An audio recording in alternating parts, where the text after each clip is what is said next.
महाभारत में दो चरित्र हैं ऐसे जिनको बहुत कम गाया जाता है, लेकिन उनके चरित्र से बहुत सीखने को मिलता है। पहला कर्ण, दूसरा एकलव्य। कई लोग विपत्तियों में घिरकर, मुसीबतों में घिरकर नास्तिक बन जाते हैं। कई लोग ऐसे बन जाते हैं कि धर्म ही परिवर्तन कर लेते हैं। जो लोग कहते हैं कि मैं नास्तिक होता जा रहा हूं, क्यों? कि भगवान हमारी मदद ही नहीं करता। भगवान है कहाँ? है तो उसे हमारा दुख नहीं दिखता। तो आज मैं उसी प्रसंग को आपको बताना चाहता हूँ। जब पता चला कि कर्ण महाभारत का युद्ध होगा, तो महाभारत का युद्ध जब निश्चित होगा तो भगवान श्री कृष्ण ने सोचा एक योद्धा कौरवों की तरफ ऐसा है जिसे अगर पांडवों की तरफ ले लिया जाए तो पांडवों की विजय आज ही सुनिश्चित हो जाएगी। आज ही वो योद्धा आ जाए तो, और उस योद्धा का नाम था कर्ण। किसी और पर न ये जिम्मेदारी छोड़कर भगवान श्री कृष्ण कर्ण को समझाने के लिए स्वयं गए। और भगवान ये भी नहीं चाहते थे कि छोटे भाई के द्वारा, क्योंकि भगवान तो जानते ही थे किसका पुत्र है, इसलिए भगवान ये नहीं चाहते थे कि छोटे भाई के हाथ से ऐसा योद्धा मारा जाए। उससे बचने के लिए भी भगवान श्री कृष्ण कर्ण के पास में गए और कर्ण से कहा, कर्ण बहुत आदर करता था भगवान का, बहुत आदर करता था श्री कृष्ण का। तो कर्ण ने भगवान श्याम सुंदर को देखा, प्रणाम किया, आदर किया और कहा, हे माधव बताओ मैं आपकी क्या सेवा कर सकता हूँ। भगवान श्याम सुंदर ने कहा, कर्ण ये बात सुनिश्चित हो चुकी है कि युद्ध होगा,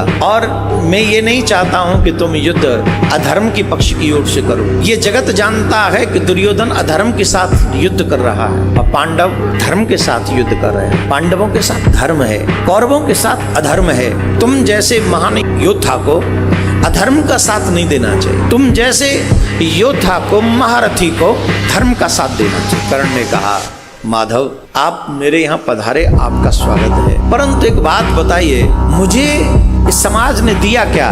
जिस दुर्योधन को आप कह रहे हैं वो अधर्मी है, सच कहूं तो आज मेरे पास जो भी कुछ है वो दुर्योधन का ही दिया हुआ है। ये जो मान है, ये सम्मान है, ये जो राज्य है, मुझे सिर्फ दुर्योधन ने दिया है। मैं जानता हूं मैं राधेय नहीं हूं, लोग मुझे राधेय कहते हैं, पर मैं ये जानता हूं कि मेरा जन्म भी किसी क्षत्राणी के गर्भ से हुआ है। मैं ये जानता हूं कि मेरा जन्म भी किसी क्षत्राणी के गर्भ से हुआ है। मैं सूत पुत्र नहीं हूं, लेकिन मुझ जैसे बालक को जन्म लेते ही किसी माँ ने त्याग दिया, तो इसमें मेरा दोष है? मेरा क्या दोष है? मेरा क्या दोष है? वो तो उस माँ का दोष है जिसने मुझे जन्म दिया।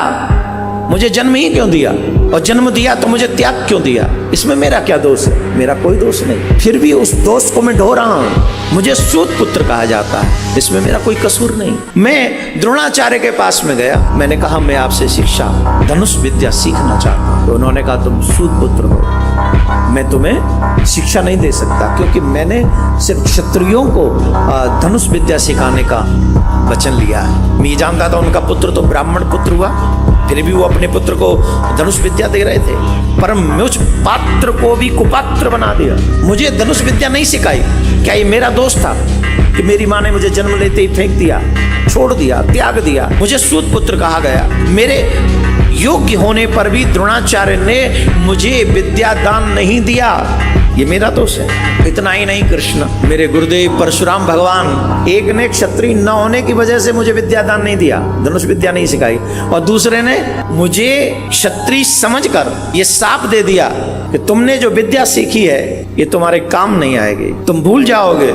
एक ने क्षत्रिय न समझकर मुझे छोड़ दिया, एक ने क्षत्रिय समझकर मुझे शाप दे दिया, ये मेरा दोष है। मेरी माँ ने मेरा त्याग किया, ये तो मेरा दोष नहीं। इतना ही नहीं, एक गऊ चराने वाले ग्वाले ने भी मुझे इसलिए शाप दे दिया क्योंकि मैं अनजाने में मेरे बाण से उसकी गाय मर गई।